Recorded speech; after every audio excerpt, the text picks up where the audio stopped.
थे। वीर सिंह एक पराक्रमी योद्धा था जो गांव वालों की रक्षा के लिए हमेशा तत्पर रहता था। उसकी पत्नी सुंदरी न केवल सुंदर थी बल्कि साहस और प्रेम का सजीव रूप थी। गांव वाले उनकी जोड़ी की मिसाल देते थे। एक दिन गांव में एक रहस्यमयी तपस्वी वत्सराज आया। वह तेजस्वी दिखता था परंतु उसकी आंखों में कुछ ऐसा था जो लोगों को अनजान खतरों का एहसास दिलाता था। जैसे ही उसने सुंदरी को देखा उसकी आंखों में वासना की आग जल उठी, परंतु उसे पता था कि वीर सिंह को हटाए बिना वह सुंदरी को पा नहीं सकता। वत्सराज ने एक चाल चली। उसने गांव के लोगों के सामने अपनी सिद्धियों का प्रदर्शन किया और सभी का विश्वास जीत लिया। कुछ दिन बाद वह वीर सिंह के पास गया और उसे एक दिव्य अमृत पीने का प्रस्ताव दिया जिसमें उसने अपने काले जादू का इस्तेमाल किया था। वीर सिंह ने अमृत पीते ही अजीब सी कमजोरी महसूस की। उसकी शक्ति धीरे धीरे क्षीण होने लगी और कुछ ही समय में उसकी हालत गंभीर हो गई। वीर सिंह कमजोर आवाज में, वत्सराज, तूने मेरे साथ धोखा किया, परंतु मैं तुझे श्राप देता हूँ कि मेरे प्रेम का प्रतिशोध तुझे इस जन्म में नहीं अगले 7 जन्मों तक सताएगा। उसी रात वीर सिंह ने दम तोड़ दिया। गांव में मातम छा गया और सभी ने वीर सिंह के असमय मृत्यु को दुर्भाग्य माना, परंतु सुंदरी के मन में शक था। सुंदरी अपने पति की मृत्यु से टूट चुकी थी, लेकिन उसने प्रतिशोध लेने का संकल्प कर लिया था। कुछ दिन बाद वत्सराज ने सुंदरी के पास जाकर उससे विवाह का प्रस्ताव रखा। वत्सराज, सुंदरी, तुम अकेली हो गई हो, मेरे साथ विवाह कर लो, मैं तुम्हारा सहारा बनूंगा। सुंदरी को अपने कानों पर विश्वास नहीं हुआ। उसने वत्सराज के चेहरे को देखा, उस पर कुटिल मुस्कान थी। उसने उसी वक्त निर्णय लिया कि वह वत्सराज से अपने पति का प्रतिशोध लेगी। सुंदरी ने पीपल के पेड़ के नीचे बैठकर कठोर तपस्या शुरू कर दी। उसने गांव के लोगों से कहना शुरू किया कि वह अपने पति की आत्मा को शांति देने के लिए व्रत कर रही है, लेकिन उसका असली मकसद कुछ और था। उसने देवी काली का आह्वान करना शुरू किया ताकि उसे ऐसी शक्ति मिले जिससे वह वत्सराज से बदला ले सके। समय बीतता गया और उसकी तपस्या के प्रभाव से वातावरण बदलने लगा। एक दिन उसकी तपस्या से प्रसन्न होकर देवी काली प्रकट हुई। उन्होंने सुंदरी को एक विशेष मंत्र दिया और कहा,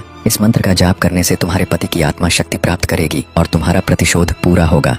सुंदरी ने देवी के दिए मंत्र का जाप किया। धीरे धीरे वीर सिंह की आत्मा प्रकट हुई। उसने अपने शरीर के भीतर देवी की शक्ति को समेटा और सीधे तपस्वी के पास पहुंच गया। तपस्वी डर से कांपने लगा और अपने बचाव के लिए तंत्र मंत्र का सहारा लेने लगा, लेकिन वीर सिंह की आत्मा ने उसे घेर लिया। वीर सिंह की आत्मा, वत्सराज, मेरे साथ किए गए विश्वासघात का प्रतिशोध आज पूरा होगा। वत्सराज ने डर के मारे अपने ही हाथों से अपने प्राण त्याग दिए। उसकी आत्मा को किसी भी प्रकार की शांति नहीं मिली। उसने अपने की सजा भोगी और उसकी आत्मा भी भटकने के लिए विवश हो गई। वत्सराज की मृत्यु के बाद सुंदरी ने अपने पति की यादों को संजोए रखा, लेकिन वह अकेली थी और गांव के लोग उसे देवी का दर्जा देने लगे थे। उसने गांव में एक विद्यालय की स्थापना की जहां बच्चों को शिक्षा देने के लिए वह संकल्पित थी। उसका उद्देश्य था कि आने वाली पीढ़ी में ऐसा साहस और ज्ञान हो जो किसी भी अन्याय का सामना कर सके। सुंदरी ने गाँव की महिलाओं को संगठित किया और उन्हें आत्मनिर्भर बनाने का संकल्प लिया। वह उन्हें शिक्षित करने लगी जिससे महिलाएं अपने हक और अधिकारों के लिए खड़ी हो सकें। एक दिन सुंदरी गांव के चौराहे पर भाषण देती है। सुंदरी, हमें अपने अधिकारों के लिए लड़ना होगा। हमारा प्रेम और एकता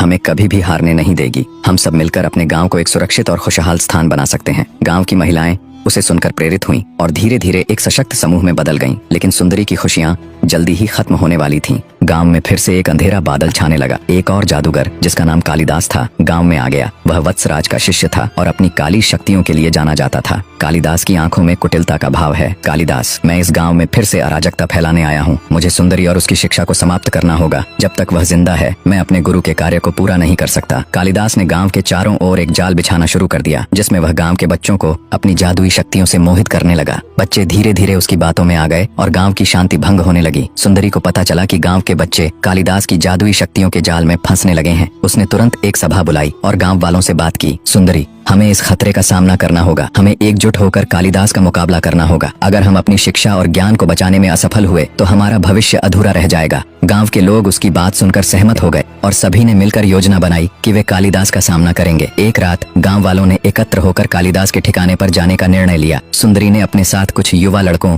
और लड़कियों को भी लिया। सुंदरी और गांव वाले कालिदास के अड्डे की ओर बढ़ते हैं। जब वे वहां पहुंचे तो कालिदास ने उनका मजाक उड़ाया। कालिदास, तुम लोग क्या कर रहे हो? तुम मेरी शक्तियों का सामना नहीं कर सकते। मैं तुम्हें जादू से खत्म कर दूंगा। सुंदरी ने अपनी ताकत इकट्ठा की और बोली, हम सिर्फ तुमसे डरने के लिए यहाँ नहीं आए हैं। हम सच्चे प्रेम और एकता की शक्ति लेकर आए हैं। वहाँ लड़ाई शुरू होती है। कालिदास ने अपनी काली शक्तियों का प्रयोग किया, लेकिन सुंदरी ने देवी काली का मंत्र का जाप शुरू किया। उसके मंत्रों से एक चमत्कारी प्रकाश प्रकट हुआ जो कालिदास के जादू को कमजोर करने लगा। कालिदास बौखलाते हुए, यह क्या कर रही हो? मेरे जादू का सामना नहीं कर सकती। सुंदरी, मैं प्रेम और ज्ञान की शक्ति का प्रतीक हूँ। तुम्हारे काले जादू का अंत यहाँ होगा। फिर गांव वालों ने एक साथ मिलकर सुंदरी का साथ दिया और उनके प्रेम और एकता की शक्ति ने कालिदास के जादू को पूरी तरह से नष्ट कर दिया। कालिदास हार मानकर भाग गया और गांव में एक नई सुबह का आगाज हुआ। सुंदरी ने अपनी योजना को और भी मजबूत किया। गांव के लोग उसके प्रति आभार व्यक्त करते हुए कहते, सुंदरी, तुमने हमें दिखाया कि प्रेम और एकता से बड़ी शक्ति को हराया जा सकता है।